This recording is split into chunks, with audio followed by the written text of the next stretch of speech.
we have got some summertime recipes.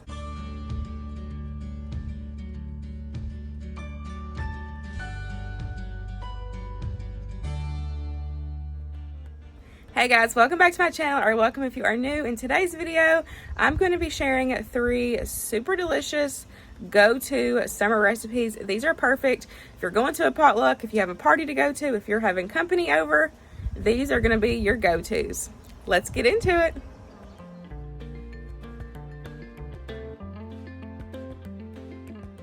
We're going to start out with the #1 requested potluck dish that we bring. Bacon fried corn, y'all. This one is delicious. You can do this inside if you don't have a Blackstone, but I highly recommend doing it on your Blackstone. It is just, it's so good and it's so easy just to be able to do it all in one. Now, we did do a triple batch. So, normally for one batch, it's 1 pack of bacon diced up, 1 onion diced up. I did a small dice on this one. Normally he does a little rougher chop, but we both agreed that we liked it better thinly, diced up. And then you're going to need 2 packs of frozen corn. Like I said, I'm telling you one recipe, but we tripled it. So you're just going to fry your bacon up first, let it get nice and crispy. Then you're going to add on your onion, kind of let it cook down for a little bit. And then you're going to add on your 2 things of frozen corn. And then as you see, he's just kind of mixing those together, cooking those together. Then he's going to add that bacon back in, and he's going to add some butter. Oh yeah. It's 1 stick of butter per batch, but we did only end up adding 2. We thought 2 was plenty, even though I guess you can add 3 if you wanted to, but we thought 2 sticks of butter was plenty for what we were doing. But I'm telling you, y'all, this is the best potluck side dish ever.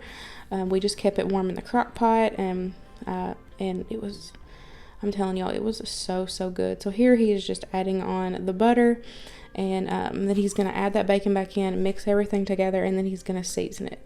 We seasoned it up with some of the John Henry's Mojave garlic. He also seasoned it up with some of the hot barbecue rub from Killer Hogs, and we also did the Kinder's red garlic. You can season with your heart, use whatever seasonings you like, and we also added in some minced garlic. I can't rave over this enough. I have shared this before on my channel, but this is one of those ones that I share every single year because come summertime, this is it. Perfect summer side dish.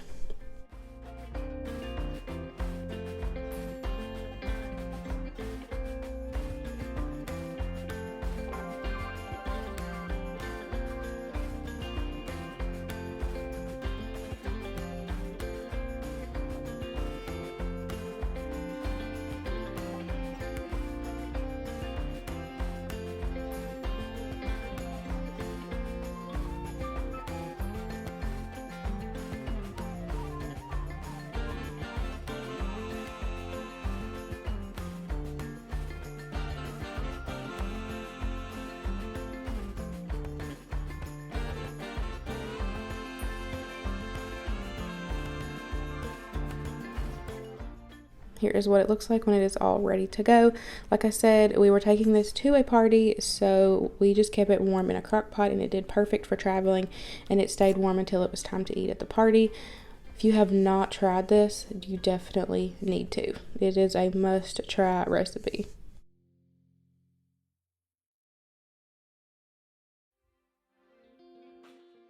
Next up is a good old pasta salad. Now, I'm going to be honest, I never make the same pasta salad twice, normally anyways.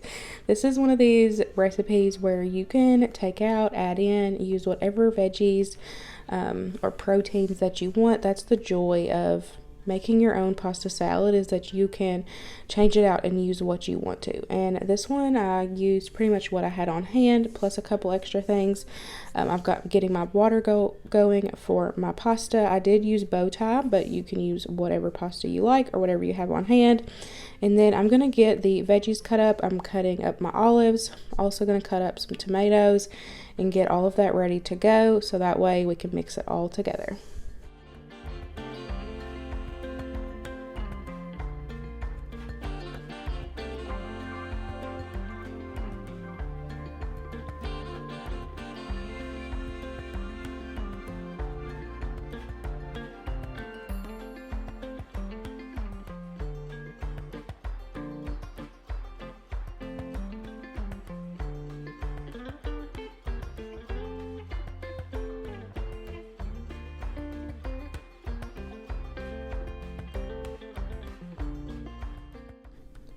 Once your pasta is done, you're going to take and drain it, and always rinse it really well with cold water so it gets it nice and cold. That is going to stop the cooking process, so that way you don't have mushy pasta, and it's also going to cool the pasta down so that way you're able to just toss everything together and put it right in the fridge.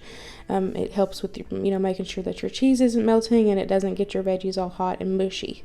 And another thing I wanted to mention is that I do this for any pasta. I don't put olive oil in my water when I boil my pasta, and let me tell you why. You have to think of it as oil, and just like Pam spray, you put that on things to like when you grease dishes so that way they don't stick. So if you put oil in your water when you boil pasta, you're putting a coating on your pasta so that way the sauce or the dressing, whatever you're adding onto your pasta, it's not going to stick well. If you just salt your water, nice ocean salt water when you boil pasta, rinse it well, and the sauce or whatever is going to stick to it. Or if you cook it and then put it directly into your sauce, it's not going to, with adding that olive oil in there, it puts a barrier. So that's why I don't do that. I have got all my veggies cut up. We have got a couple peppers. I have the tomatoes, and then I also have the black olives. Got my proteins. I'm going to use pepperoni, and then I have some bacon bits. And then you're just going to throw everything together. We're going to add that pasta in with the veggies. We will add in our proteins. I also am going to add in some spinach. And then I'm using a zesty Italian. I normally start off with one bottle, and then I kind of eyeball it and see if it needs more, and then I always have extra put back. So like I normally make this the night before the party, and then I check it before we leave, and if it's dry I will add more dressing, because as it sits it's going to soak into that pasta and the veggies and whatever else you have in there, so you might need a little bit more dressing. So I always make sure to have extra, and I always check it right before I leave.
Here's what it looks like when it is all ready. It is so colorful and delicious. Love making pasta salad for parties. It is super easy to throw together, and it's pretty inexpensive, and you can just like pick and choose what you want to put in it.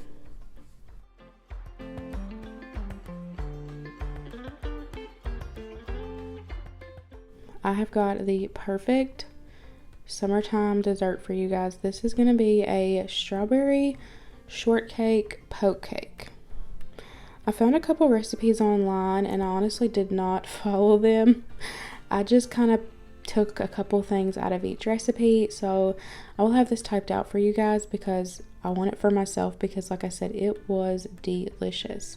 So I'm using a yellow cake mix because whenever I do strawberry shortcake, I always just do a yellow cake mix.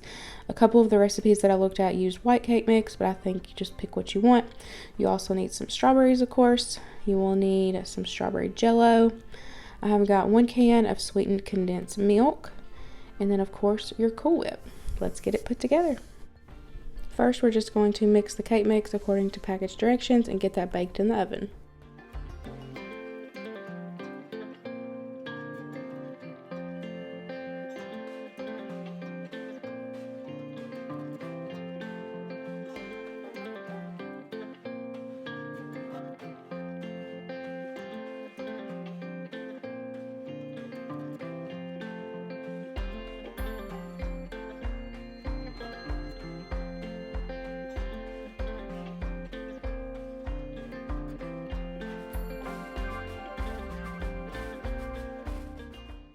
Once it's baked and it's out of the oven, then you can start making your Jell-O mixture.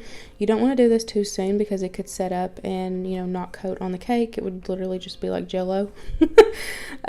So you want to make sure that this is still runny. So you're going to mix the Jell-O box according to the package directions, but then you're going to add in that can of sweetened condensed milk. And y'all, I'm telling you, it was like, I don't know, it was creamy and strawberry. It was like strawberry milk, y'all. It was so good. And then once you get that all mixed together, make sure it's mixed together well. And then you're going to take and poke your cake really well. I had like a marshmallow, roaster thing. I took and put a bunch of holes in it, and you're going to take and pour that whole mixture. It seems like a lot, but it will soak in, and it's like a tres leche. If you have never had a tres leche is 3 milk cake, and it soaks into the cake just like a tres leche, and the texture was just like the same thing, and it was so good, which I love tres leche, and this was like next level. So you're going to take and pour that all over the cake. Make sure you get it on top in those holes. You're going to completely, like I said, it looks like a lot. It's going to be floating, like, on the top. Y'all can see on there on the sides. But when I show you the next clip, it soaks in and it's good to go. So while that is cooling, because the cake was still warm, I cut up my strawberries. And then now, as you can see, it soaked it all in and it is cool. So I put it in the fridge for a few hours to let that Jell-O mixture finish setting up. And as you can see, it's completely soaked into the cake now. Now you're going to take and add on your whipped topping on top. And then I'm going to take and top it with my sliced strawberries.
Here's what it looked like when it was all done. This would be perfect for the 4th of July. If you wanted to get some like blueberries and you could do like the flag pattern on top, that would be super cute. But I'm telling y'all, this was so good. This is honestly the best cake I've made in a long time. If you love strawberry, you definitely need to give this recipe a try. And that's it, guys. That wraps up today's video. I really hope you enjoyed these super easy and delicious summertime recipes. All of these are perfect for any cookout, potluck. If you're having company over, these are going to be your go-tos. Hope you guys enjoyed today's video, and I'll see you in the next one. Bye, guys.